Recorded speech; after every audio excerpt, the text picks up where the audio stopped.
coffee.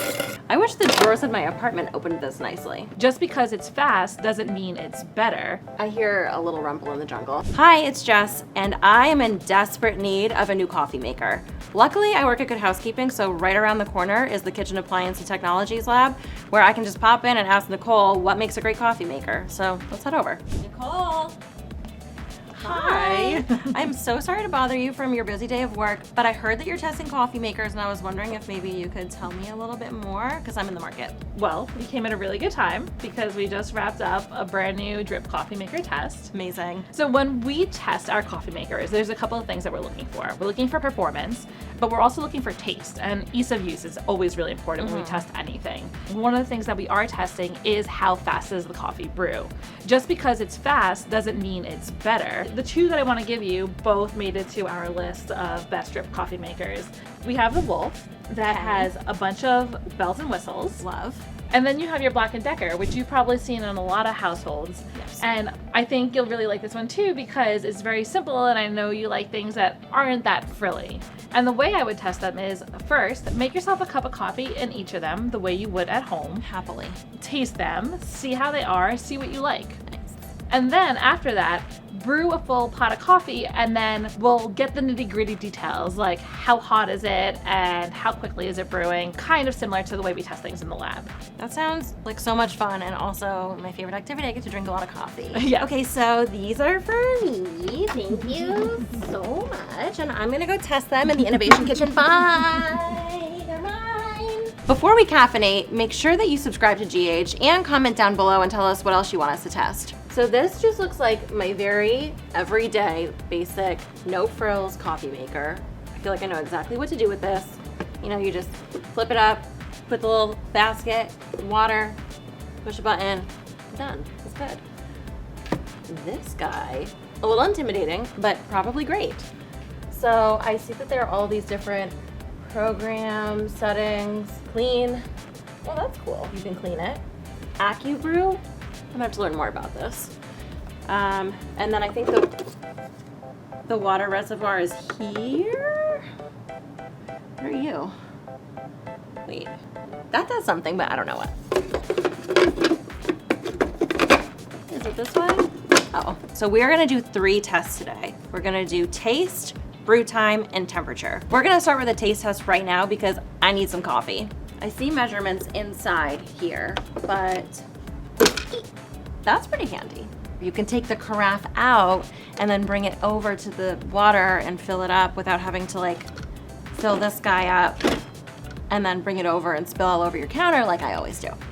Nicole advised that we use the same temperature water for consistency's sake for every test, so we just have room temperature water that we're gonna use to make this first pot of coffee. I'm gonna pour this in, and there's measurements on the inside, which is helpful, but also like kind of hard to see when I'm doing it the old-fashioned way, meaning, whoa, that was way easier than I expected. I wish the drawers in my apartment opened this nicely. Like, come on. Snug as a bug in a rug. 3, 4. So we have it on Brew. We have selected 4, and I'm just gonna hit start.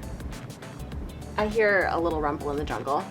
This already smells so good, but while this is brewing, I'm going to set up the Black & Decker so that we can do a side-by-side taste test. Hello! And I know exactly what I'm doing here. This is like the old school way. Every time I always fall on the counter when I do this. If you don't, you're some kind of superhero. Okay? Coffee, 4 scoopies. Done. And then just...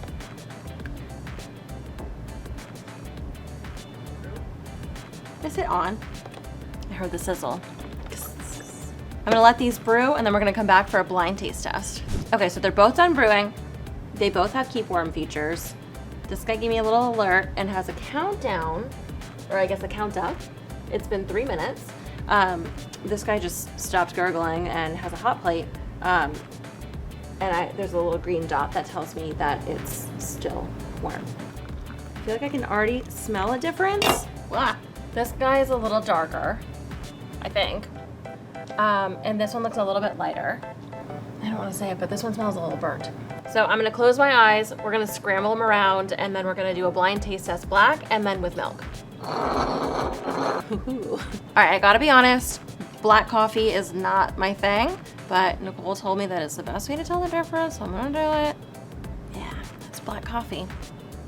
This one tastes more full-bodied than this one, for sure. I'm gonna add milk now though, it's gonna be so much better. Round 2, the delicious version. That's a good cup of coffee. Oh my God, I needed this so bad. Now I'm just having fun. Like noticeably waterier tasting than this one. Let me just double check that, hang on. A little bit less strong, a little bit less hot. So that is what I am noticing on these two. Okay, so I've just been told that the green is the Wolf and the pink is the Black & Decker. I don't know what to do with this information. I guess I like the Wolf one better for now. Okay, now we're gonna make them race, and then we have a thermometer for the resulting pot of coffee to see which one is actually hotter or colder. And I'm going to press start at the same time, and we're gonna see which one finishes first. One thing to note is that this has a 10-cup capacity, while this has a 12-cup capacity. So if the Wolf finishes first, which I think it might, I'm going to check and see where we're at on the Black & Decker at that time. 3, 2, 1. Anyone have bets? It is kind of cool that I can see that this is brewing. I do appreciate the transparency there. This guy, I just have to assume that everything is happening, and I want it to. Can I drink my coffee while we Wait, where is it? 6.5. Sorry, that caught me so off guard. This guy's done at 10 cups. 6.5. When you need a cup of coffee fast in the morning, it's the Wolf. While we wait for the Black & Decker to finish, I'm gonna take the temperature of the Wolf pot and see how hot it brewed. Just finishing up. Just being a little dramatic. Okay, 188 for the Wolf. Both pots are done brewing. For the Wolf, for a full pot of 10 cups, it took about 7.5 minutes. For the Black & Decker, for a full pot of 12 cups, it took 12 minutes. And for 10 cups in the Black & Decker, it took 10 minutes and 20 seconds. So the Wolf still has the Black & Decker beat by about 3 minutes for a 10 cup to 10 cup race, which is pretty impressive. Ooh, steamy. 182. Okay, so I was wrong. This is 6 degrees cooler than the Wolf at its highest temperature. So now that we've finished our tests on both of these coffee makers, we're gonna head back into the lab and pick Nicole's brain on both of the coffee makers, how they test in the lab, and find out the price on both of these. So I'm in the lab. Nicole, I have tested both the coffee makers. Awesome. And here's what I found. It definitely felt hotter when I was drinking the Black & Decker, but then when I measured the temperature, the Wolf was a lot hotter. Well, not a lot hotter, 6 degrees hotter or whatever. Right. Is that a lot hotter? It could be a lot hotter. Okay. So there's a lot of different things that go into these coffee makers, and there's a lot of different things that go into coffee makers in general. So usually people do want a nice hot cup of coffee. The idea is Normal that people. I'm not judging. But like if you're making hot coffee, you want a hot, I let it sit for like a good 10 minutes. Right. And then I chug it. So that is actually part of all this science. So when coffee brews, and this is one thing that we're looking for when we're testing, we want it to brew around 200 degrees. So Okay. at that temperature, the coffee beans aren't scorching, but they are starting to brew. But by the time it gets into your cup, you actually want it to be around 180 degrees. And that's considered the approximate optimal tasting temperature, Okay. where your taste buds can actually taste it. And as it cools, some people actually can taste more flavor.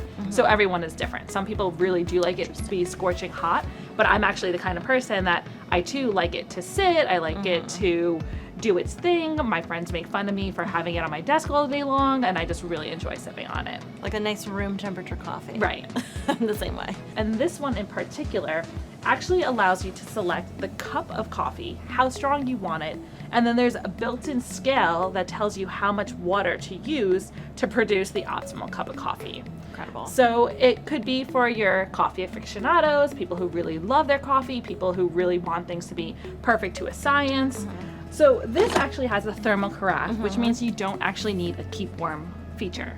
And the way that differs is there's no hot plate on the bottom of a coffee machine that has a thermal carafe, but there is a hot plate on the bottom of your glass carafes.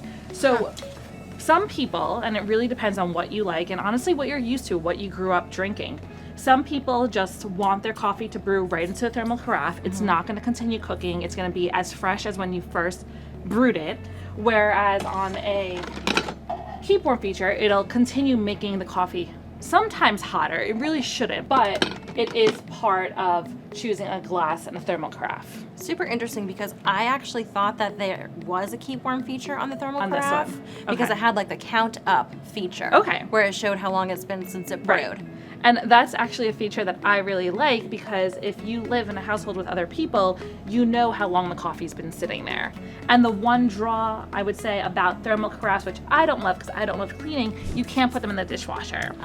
That will Deal warp. breaker. For me it is. For me too. And another thing that I don't love about thermal carafes, but what's really great about this one, is it does have a wide opening, so you can easily put your hand in it, but sometimes the thermal carafes are more narrow, so it's hard to clean. Yeah, I've seen that. So a thermal carafe, is this like the thermos I had in middle school where my ramen noodles would be hot, like scorching hot until 3:30? Yes, that is how they're designed. It's the same insulated materials, usually double walled, because that's another test that we do. We see how long does it keep warm on the hot plate and also in the carafe. And this almost maintained the perfect temperature for the full 2 hours. It scored very high.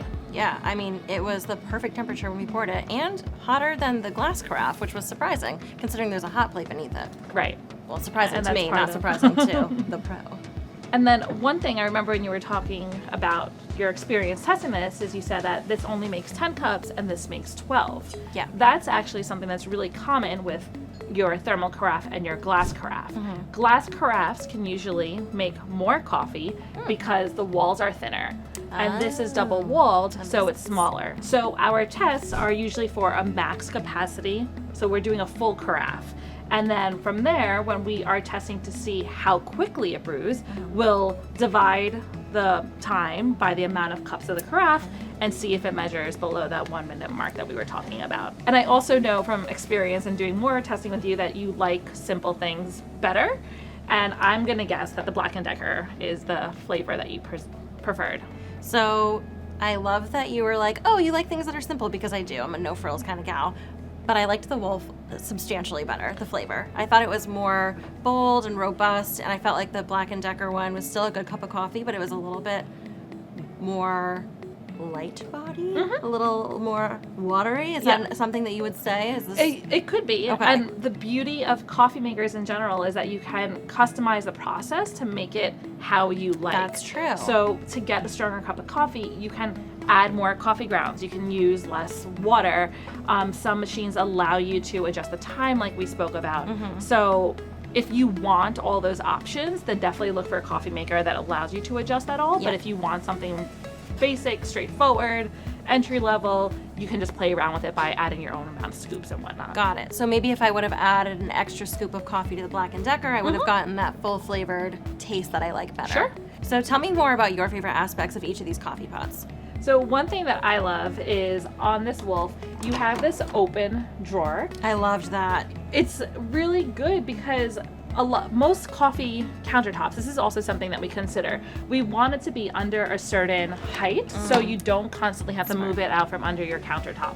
So this makes it really easy. Some of the coffee machines that we tested actually come out, but I do like that this is attached because you're not getting coffee everywhere. The Black & Decker, it's shorter and it's easier, so it isn't riding above my countertop. So I don't necessarily have to pull it out because I can still reach in there. I also love that the water carafe you could pull right out and bring over to your sink instead of having to fill up the coffee pot, bring it over, and then spill water all over your countertop, which is what I always do. How much are each of these coffee makers? I need to know.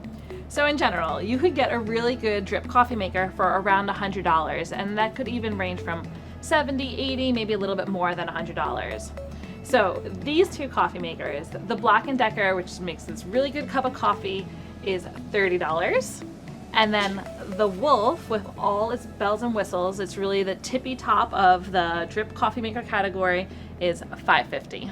That is a huge discrepancy between the two. And there really is a coffee maker for everyone. We've tested over 100 coffee machines in the lab. We've tested this round alone at least 15 new ones. So check out the link in the description and you can see what the top rated coffee makers are.